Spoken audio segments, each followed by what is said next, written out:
أقيموا الصلاة وآتوا الزكاة. وقال النبي صلى الله عليه وسلم من آتاه الله مالا ولم يؤدي زكاته مثل له مال يوم القيامة شجاعا أقرأ يقال له زبيبتان يطبقه يوم القيامة ويقول أنا مالك أنا كنزك كما قال النبي صلى الله عليه وسلم. اللہ رب العزت کا بڑا کرم احسان اور فضل ہے کہ اس نے ہمیں مبارک مہینہ اور اس کا اہم ترین جمعہ عطا فرمایا ہے. مہینے کو اللہ تبارک و تعالیٰ کے محبوب نبی آقا مدنی صلی اللہ علیہ وسلم نے 3 حصوں میں تقسیم کر دیا. پہلا مہینہ رحمت کا، پہلا عشرہ پہلے 10 دن رحمت کے، اور دوسرا عشرہ مغفرت کا، اور تیسرا عشرہ جہنم سے خلاصی کا. پہلے عشرے میں اللہ رب العزت نے رحمت کو عام کیا تھا، اور دوسرے عشرے میں مغفرت کو عام. عمومی چیزیں جو بندوں کو مل رہی ان میں سب سے زیادہ مغفرت مانگی بھی گئی، مغفرت کے مانگنے میں کوتاہی بھی ہوئی ہے. چند لمحات اس عشرے کے ختم ہونے میں باقی رہ گئے. یہ مغفرت کا عشرہ تھا، اب جہنم سے خلاصی کا عشرہ شروع ہوگا.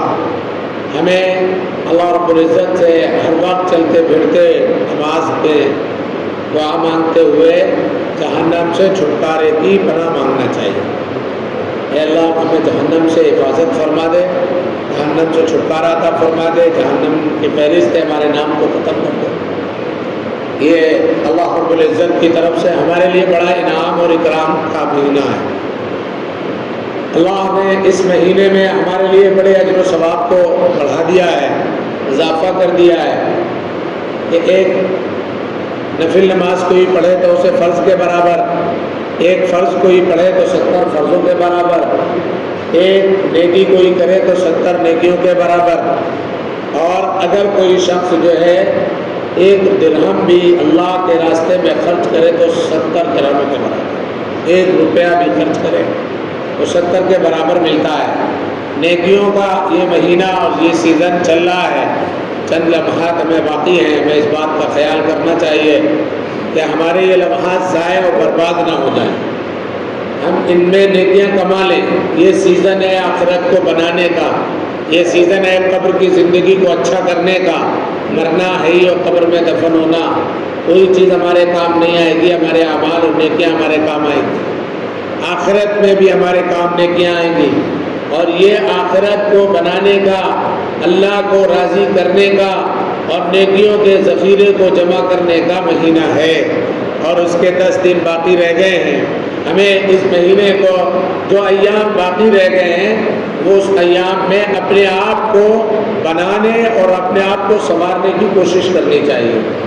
دنیا اللہ نے جتنی تقدیر میں لکھ دی ہے وہ مل کر رہے گی. آخرت ہماری محنت پر ہے. دنیا مزرعۃ الآخرہ، دنیا تو کھیتی ہے، جیسا بوگے ویسا آخرت میں کاٹنے کو ملے گا. تو بہرحال نیکیوں کا مہینہ ہے. میں نے قرآن کریم کی آیت پڑھی ہے. اللہ تبارک و تعالیٰ نے بندوں کو قرآن کریم میں بے شمار جگہ اقیموا الصلاۃ وآتوا الزکاۃ یقیمون الصلاۃ ویؤتون الزکاۃ. اللہ کے نیک بندے کون ہیں؟ اللہ سے ڈرنے والے کون ہیں؟ اللہ نے قرآن کریم میں بتایا. اللہ نے بندوں کو حکم دیا نماز پڑھو اور زکوٰۃ ادا کرو. جہاں نماز ہمارے اوپر پڑھنا فرض ہے وہیں زکوٰۃ بھی ہمارے اوپر فرض ہے، اور اس کا حساب لگا کر کے اسے خرچ کرنا، مصرف میں دینا ہماری ذمہ داری ہے. اللہ تبارک و تعالیٰ نے قرآن کریم میں بعض جگہ فرمایا وَآتُوا مِن مَّالِ اللَّهِ الَّذِي آتَاكُمْ. اللہ کے راستے میں مال وہ والا خرچ کرو جو ہمارا تمہارے پاس ہے، ہم نے تمہیں دیا ہے. مال کو اللہ نے اپنا بتایا اور ہمیں مال کا نگراں اور ذمہ دار بتایا، مالک نہیں بتایا، بلکہ یہ اختیار دے دیا ہے کہ تم اپنی ضروریات میں بھی خرچ کرو، اپنے مسائل کو بھی پورا کرو، اپنے بیوی بچوں کے اخراجات بھی پورے کرو، اپنی دنیا کی تمام ضرورتوں کو پورا کرو. مال میرا ہے، اس میں خرچ کرنے کا تمہیں حق ہے، اور پھر اسی مال میں سے اللہ کے بندوں کو پہنچانا یہ تمہاری ذمہ داری ہے. وَآتُوا مِن مَّالِ اللَّهِ الَّذِي آتَاكُمْ. اللہ نے جو مال تمہیں دیا اس میں سے زکوٰۃ بھی ادا کرنا. غریبوں کا حق ہے سب سے پہلے ہمارے اوپر ہمارے مال میں اگر ہمارے ماں باپ بوڑھے ہو گئے ہیں تو ان کا حق ہے، بیوی کا حق ہے، اس کے اخراجات کی ذمہ داری، اس کا خرچہ ہمارے اوپر ہے۔ اگر ہمارے بچے ہیں ابھی کماتے نہیں ہیں، نابالغ ہیں، ان کے اخراجات ہمارے اوپر ہیں۔ یہ اخراجات ادا کرنا ہے، ان اخراجات کے ادا کرنے یا ان لوگوں کی ذمہ داریوں کو ادا کرنے کے بعد سال بھر تمام ضرورتوں میں استعمال کرنے کے بعد جو مال بچ رہا ہے اس مال کا 2.5% دینا مسلمانوں کی ذمہ داری ہے۔ اس ذمہ داری سے بھاگنے پر اللہ رب العزت کی پکڑ کا وعدہ ہے، دنیا میں بھی اور آخرت میں بھی۔ زکوٰۃ ہمارے مال کو صاف ستھرا کرتی ہے، زکوٰۃ ہمارے مال کو ضائع ہونے سے بچاتی ہے۔ اگر ہم زکوٰۃ نہیں دیتے ہیں تو یہ مال ہاسپٹلوں میں لگ سکتا ہے، یہ مال کورٹ کچہریوں میں لگ سکتا ہے، یہ مال پرشاسن کے ہاتھ بھی لگ سکتا ہے، یہ مال ہمارا چوروں اور ڈکیتوں کے ہاتھوں میں لگ سکتا ہے، اور یہ مال ہمارا کسی کے پاس چلا جائے اس کے ہڑپ کرنے میں بھی لگ سکتا ہے۔ آج ہمارے مال دبے ہوئے ہیں، ہمارا کسی نے حق دبا لیا، کسی کو قرضہ دیا تھا دینے کو تیار نہیں، کوئی کورٹ کچہریوں کا، کوئی پرشاسن کا، کوئی کسی طریقے کا، کہیں چوروں کے ہاتھوں، کہیں جیب دب گئی، کہیں گر گیا، کہیں موبائل کی شکل میں ضائع ہو رہا ہے۔ ان کی وجوہات یہ ہے کہ ان مالوں کا ہم نے جو حق ہے وہ حق ادا نہیں کیا۔ کپڑے کا حق ہے اسے دھلا جائے، گندا ہو جائے، اگر آپ نہیں دھلیں گے اور کپڑا ایسے ہی استعمال کرتے رہے اور گندگی اس کے اوپر لگی رہی، جو کپڑا 2 سال چلتا ہے وہ 4 مہینے میں آپ کے جسم سے پھٹ کے گر جائے گا۔ اس کا حق ہے اسے دھلا جائے، جسم کا حق ہے اسے صاف ستھرا رکھا جائے۔ اگر اس کا حق ادا نہیں کیا تو اس میں جو پڑے گی، اس میں کیڑے پڑ جائیں گے، جسم کی کھال خراب ہو جائے گی اور جسم جو ہے وہ تمہارا برباد ہو جائے گا۔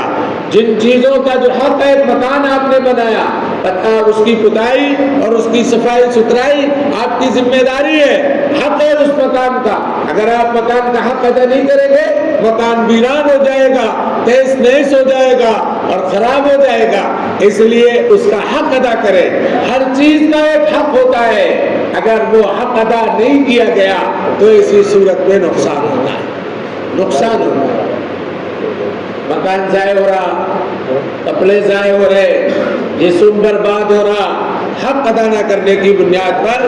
اسی طرح مال کا حق ہے زکوٰۃ، اگر وہ زکوٰۃ ادا نہیں کی گئی اور اس مال کے جو حقوق ہیں غیروں کے وہ حقوق ادا نہیں کیے گئے تو پھر یہ مال ہمارا کسی نہ کسی شکل میں ہمارے ہاتھ سے چلا ضرور جائے گا اور اللہ کے ہم مجرم الگ سے بنے گا، مجرم بھی ہے، اور جرم کے ساتھ ہمارا جو ہے مال بھی ہم سے جا رہا ہے۔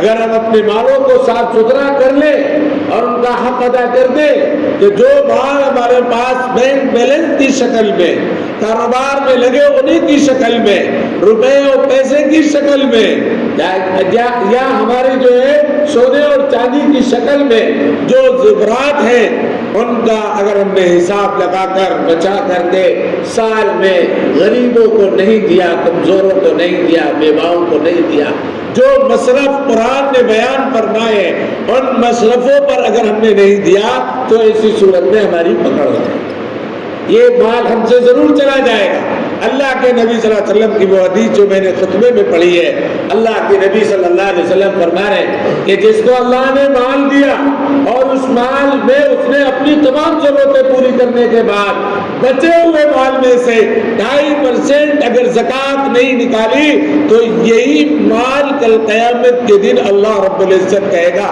سانپ اور بچھو بن جاؤ، اژدہا بن جاؤ، بھاری سانپ بن جاؤ۔ وہ سانپ بنے گا یُطَبِّقُ یوم القیامہ، قیامت کے دن اس کی گردن میں لپیٹ دیا جائے گا اور وہ ادھر سے آپ کے گلوں میں ڈالے گا اور اسے کھینچ کر لے جائے گا اور یہ ووٹ آپ کے یہاں پہنچ جائیں گے، ادھر سے چھوڑے گا، ادھر سے کھینچ کر لے جائے گا، یہاں چھوڑ دے گا گدی پر۔ اس طرح کا عذاب آپ کو ہوتا رہے گا۔ اللہ کے نبی صلی اللہ علیہ وسلم فرما رہے ہیں کہ وہ اژدہا یہ کہے گا کہ میں کوئی اور نہیں، تمہارا دشمن نہیں، تمہارا مخالف نہیں ہوں، تمہارا پڑوسی نہیں ہوں، تم حسد اور کینہ اور بغض جس سے کرتے تھے وہ نہیں ہوں، میں ہی تمہارا مال ہوں، میں ہی تمہارا خزانہ ہوں۔ یہ مال کل قیامت کے دن اگر زکات ادا نہیں کی تو ہمارے لیے وہ مال جان بن جائے گا۔ مال کی زکات 2.5% کب ہے؟ یہ اللہ کا کرم دیکھیے کہ آپ ضرورتیں پوری کر لی، شادی میں لگا دیجیے، مکان بنا لیجیے، گاڑی خرید لی، آپ کی ضرورت ہے خرید لیجیے، اچھے کپڑے بنا لیں، بچوں کے شاندار کپڑے بنا لیجیے، آپ کھا لیں اچھا تو کھا لیجیے۔ اب سال ہو گیا ہے، تمام ضرورتوں میں استعمال کرنے کے بعد اب بچا ہے، اب کہتے جو بچ جائے وہ دے دو اللہ کے راستے میں، نہیں آدھا دے دو کہ نہیں، چوتھائی دے دو نہیں، تہائی دے دو نہیں، بچائے اسے بچا کے رہو۔ تم نے اپنا گھر بنا لیا، ہماری طرف سے کوئی تمہارے اوپر باس پرس نہیں، تم نے گاڑی خرید لی، ہماری طرف سے کوئی باس پرس نہیں، اچھا کھا لیا، ہماری طرف سے اس کا کوئی حساب نہیں، اچھا پہن لیا، ہماری طرف سے کوئی اس کا حساب نہیں، لیکن اب جو بچ گیا ہے اس میں بھی ہم یہ نہیں کہہ رہے بچا ہوا تم اب ہمارے راستے میں دے دو، بلکہ کہا اس کا 2.5%، صرف 2.5%، 1 لاکھ پر 25,000 روپے، 1 لاکھ پر 2500 روپے کس کو دینا ہے؟ پڑوس میں جو غریب ہو، رشتہ داروں میں جو غریب ہو، آپ کے عزیز و اقارب میں جو پریشان ہو، اسے وہ مال دیا جائے۔ اللہ کے نبی صلی اللہ علیہ وسلم کے حدیث کے مطابق 2 جگہوں پر خرچ کرنے میں ڈبل ثواب ملتا ہے، 2 جگہوں میں۔ زکات کا مال ہے، اللہ کا حق ہے، غریب کا حق اس میں وابستہ ہو گیا، اللہ نے اس میں بتا دیا ہے۔ تمام ضرورتوں میں خرچ کرنے کے بعد ہم سے یہ کہا کہ یہ 2 اور دینے میں ہم تمہیں 2 جگہ ایسی بتا رہے ہیں جہاں ڈبل ثواب ملتا ہے۔ پہلی جگہ آپ اپنے عزیز اقارب اور رشتہ داروں میں دیکھیں، کوئی ایسا تو نہیں ہے جو عید منانے سے پیچھے رہ رہا ہو، کوئی ایسا تو نہیں ہے گھر خاندان میں جس کے بچوں کے کپڑے نہ بن پا رہے ہوں، کوئی ایسا تو نہیں ہے جو عید کی خوشیوں میں شامل نہ ہو پا رہا ہو۔ نظر کرے عزیز اور اقارب رشتہ دار، خصوص آپ کے جو ذی رحم محرم ہیں، رشتہ دار ہیں، ان کو دیجیے، آپ کو ڈبل ثواب ملے گا۔ ایک رشتہ داری کی مدد کرنے کا ثواب اور ایک زکات کی ادائیگی کا ثواب، رشتہ داروں کو ساتھ صلہ رحمی کا ثواب، اللہ ڈبل اجر و ثواب دے رہا ہے کہ اس نے اپنے والے لوگوں کو، اپنے عزیزوں کو، رشتہ داروں کو اس قابل کر دیا ہے کہ اللہ کے اس عبادت میں یا اللہ کی طرف سے اس خوشی میں جو عید کی شکل میں امت مسلمہ کو ملنے جا رہی ہے اس میں یہ خرچ کر لے گا اور اپنی ضرورتوں کو پورا کر لے گا، ڈبل اجر ملے گا۔ دوسری جگہ اللہ کے نبی صلی اللہ علیہ وسلم نے فرمائی وہ مدارس اسلامیہ جہاں باہر کے بچے پڑھتے ہوں، مطبخ چلتا ہو، ان کی فیسیں نہ لگتی ہو، اخراجات ان کی فیسوں سے پورے نہ ہوتے ہو، فیس نہ لی جاتی ہو، غریب بچے ہو، مطبخ چلتا ہو، ان کی پڑھائی فری، ان کے کپڑے فری، ان کو رہنا فری، ان کا کھانا پینا فری، کتابیں فری، فرمایا یہاں جب دو گے تو ڈبل اجر ملے گا۔ پہلا اجر اس بنیاد پر ملے گا کہ اللہ کے دین کے یہی لوگ محافظ بنیں گے، یہی حافظ قرآن، یہی عالم دین بنیں گے، یہی ہماری جنازے کی نماز اور ہمارے نکاح اور ہمارے بچوں کی اذان، یہی مسجدوں کا منبر و محراب کو سنبھالیں گے اور یہی مدارس اسلامیہ کے نظام کو چلائیں گے جو قال اللہ قال رسول کی صداؤں کو بلند کرے گا۔ اس لیے یہ دین کی مدد کرنے کا ثواب بھی ملے گا اور زکات ادا کرنے کا ثواب مل ہی رہا ہے۔ تو اس لیے اہتمام کرنا چاہیے، تلاش کرنا چاہیے، تحقیق کرنا چاہیے اور یہاں زکات کو ادا کرنا چاہیے۔ دوسرا حق ہمارے اوپر ہے صدقہ فطر کا۔ صدقہ فطر ہر اس شخص کے اوپر واجب ہے جو ان دنوں میں، خالص ان دنوں میں نصاب کا مالک ہو جائے، چاہے روپے ہو، چاہے سونا ہو، چاہے چاندی ہو، چاہے گھر کے برتن ضرورت سے زائد ہو، اس کے پاس اگر 40-45 ہزار روپے کے ہے، ان دنوں میں عید کے دنوں تک اسے صدقہ فطر ادا کرنا ہے۔ صدقہ فطر جان کا فدیہ ہے، جان کی حفاظت کے لیے دیا جاتا ہے، یہ بیماریوں سے محفوظ رہے، یہ نقصانات سے محفوظ رہے، یہ کسی بھی طرح کے انہونی سے محفوظ رہے، ہمارا جسم محفوظ رہے، اس کے لیے اللہ رب العزت نے صدقہ فطر کو واجب کیا ہے۔ اب ہم صدقہ فطر کی ادائیگی کے لیے حساب لگائے اپنے گھر میں کتنے افراد ہیں، عید سے پہلے اگر کوئی دنیا سے چلا گیا اس کا نہیں دینا ہے، اور چاند رات میں بھی اگر کوئی پیدا ہو گیا ہے سحری کے وقت تک، جبکہ صبح عید کی نماز پڑھنی ہے، اس کا ہمیں دینا ہے۔ ہمارے پاس اگر کوئی نوکر رہتا ہے تو ہمیں اس کا بھی دینا ہے۔ کوئی اور گھر کے ہمارے افراد ہیں ان کی طرف سے صدقہ فطر ادا کرنا. صدقہ فطر میں بڑی کوتاہی بہت کی جا رہی ہے کہ عام طور پر گیہوں کا حساب لگا کر کے اور جلدی سے اس سے چھٹکارا پانا چاہتے ہیں، جبکہ یہ بات معلوم ہونے چاہیے کہ زکوٰۃ ہم لاکھوں میں ہزاروں میں بانٹ رہے ہیں اور زکوٰۃ دے رہے ہیں، یہ مال کو صاف کر رہا ہے، اور صدقہ فطر ہماری جان کی حفاظت کی ضمانت لے رہا ہے. ہمیں اپنی حیثیت کے مطابق زکوٰۃ صدقہ فطر دینا چاہیے. اگر آپ کی حیثیت بہت نارمل ہے تو آپ گیہوں سے زکوٰۃ 60-70 روپے دے دیجئے. اگر آپ کی حیثیت تھوڑی سی اونچی ہے تو آپ 3.5 کلو جو کا حساب 120 روپے دے دیجئے.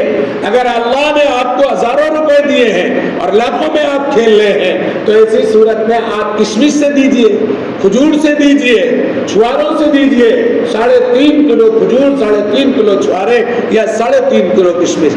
غریبوں کا صدقہ فطر جو بہت نارملی ہے، بس 30-40 ہزار ان کے ہیں لیکن ان کے اخراجات بھی ہیں، آگے چل کر اور اخراجات ہیں.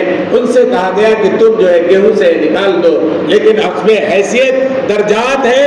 مال کی حفاظت کے ساتھ جان کی حفاظت زیادہ ضروری ہے، اس لیے یہ صدقہ فطر نکالنا. ان کے مصرف بھی ہے، ان کے مصرف بھی غریب عزیز اقارب رشتہ دار یا وہ مدارس اسلامیہ جن میں غریب بچے پڑھتے ہو وہاں صدقہ فطر بھی دیا جا سکتا ہے. اس کا وقت کیا ہے؟ عید سے پہلے دے دینا چاہیے. عیدگاہ کے لیے نماز پڑھنے جانے سے پہلے آج بھی دیا جا سکتا ہے، ایسا نہیں ہے. بعض لوگوں نے سوچ لیا عید کا چاند نکلے گا اب صدقہ فطر دیتے پھریں گے، اور بعض لوگوں کا پھر یہ ہو جاتا ہے مارکیٹوں میں گھومتے رات کے بہت زیادہ وقت ہو گیا، اب صبح دیکھیں گے، صبح تیاری میں اتنا وقت ہو گیا، نماز پڑھ لی، اب اللہ کی ذمہ داری جو ہمیں دی گئی عید کی نماز سے پہلے نکال دیں، اس میں کوتاہیاں ہو جاتی ہیں. اگر وقت سے پہلے کسی کو دے دیں اور وہ اپنی ضرورتوں کو پورا کر لے، اس کو حاجت ہو جائے. ایک آدمی زکوٰۃ واجب نہیں ہو پا رہی ہے، اس کے پاس اتنے پیسے نہیں ہیں کہ زکوٰۃ زیادہ دے سکے، اس پر صدقہ فطر واجب ہو گیا. اس کے صدقہ فطر 5 آدمی ہیں، اگر وہ گیہوں سے نکالے گا تو 350 روپے ہو گئے، وہ جا کر کے کسی کو دے دے گا تو وہ اپنے بچے کا لباس بنا لے گا یا عید کے لیے سامان خرید لے گا پہلے سے. اس لیے ان دونوں چیزوں کا اہتمام کریں اور زکوٰۃ کا حساب لگائیں اور صدقہ فطر کو جو ہے وہ وقت سے پہلے نکال کر غریب تک پہنچانے، حاجت مندوں تک پہنچانے کی کوشش کریں. اللہ سے دعا کریں اللہ تبارک و تعالیٰ کہنے سے زیادہ عمل کی توفیق عطا فرمائے.